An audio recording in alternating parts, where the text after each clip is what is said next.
लातूरमध्ये आज बंजारा समाज मोर्चा काढतो आहे। मोर्चाच्या माध्यमातून एसटी आरक्षणाची मागणी केली जाते आहे। लातूर जिल्ह्यातल्या सर्वच तालुक्यातून त्याचबरोबर कर्नाटकाच्या सीमावर्ती भागातून मोठ्या संख्येने बंजारा समाज जो आहे तो लातूरमध्ये एकत्र येतो आहे आणि मोर्चाची जय्यत तयारी केली जाते। मला सांगा काय मागण्या आहेत तुमच्या?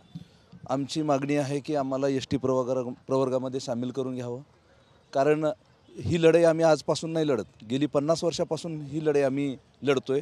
शासन आम्हाला एसटी आरक्षणाच्या सर्व अटी शर्तीमध्ये आपला समाज बसत असून देखील आम्हाला डावलतोय। आजपर्यंत जवळपास 4 आयोग नेमलेत, त्या 4ही आयोगाचे निकष आम्हाला दिलेत की त्याच्यामध्ये आम्ही अनुसूचित जमातीमध्ये मोडतो असा अहवाल दिलेला आहे। या हालाकीच्या परिस्थितीमध्ये हा समाज जगत असतो डोंगर दऱ्यामध्ये। काय स्थिती आहे समाजाची?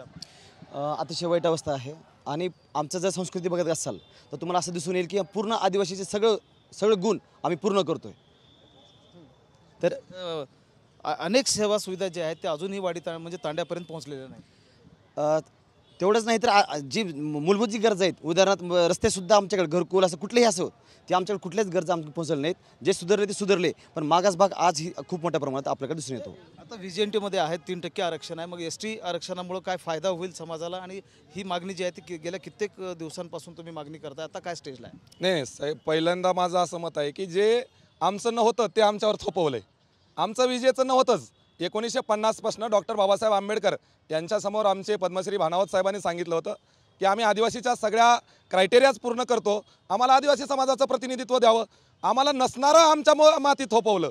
जर एखादं पोरगं नीट पास होते तर त्याला MBBSला ॲडमिशन मिळत नाही, ITI किंवा हे करायला सांगितलं जातं। मग नसणारं आमच्या मातीत थोपवले। आम्ही 50 सांगतोय आमचं जे आहे ते आम्हाला द्या।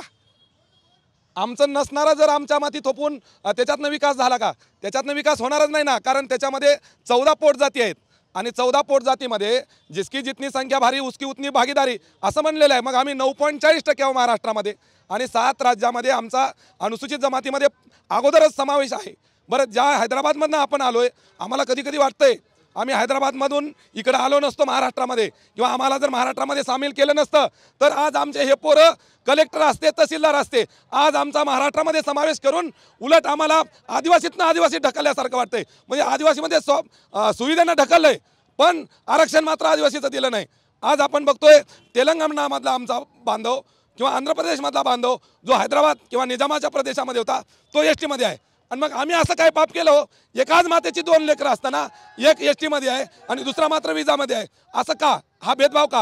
हैदराबाद गॅझेट करा ही देखील मागणी आहे। हैदराबाद गॅझेट लागू करा ही देखील मागणी आहे। हो, हैदराबाद गॅझेट लागू करावं हे सर्व भारतातून मागणी आहे। जिल्हाभरातून आज सगळे समाज बांधव लातूरमध्ये येत आहेत। त्याच्यासाठी तुम्ही कुठून आलात? काय मागणी आहे? आमची रेणापूरमधून आलात। आम्हाला आरक्षण भेटायला पाहिजे।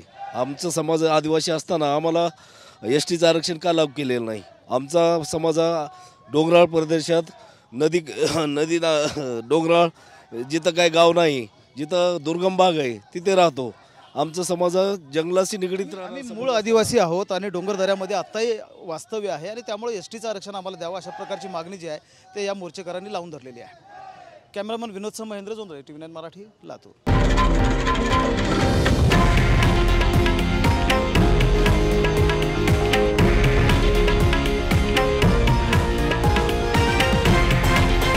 हे आहे देशातील नंबर 1 न्यूज नेटवर्क आणि आपण पाहत आहात TV9 मराठी, एकमेव।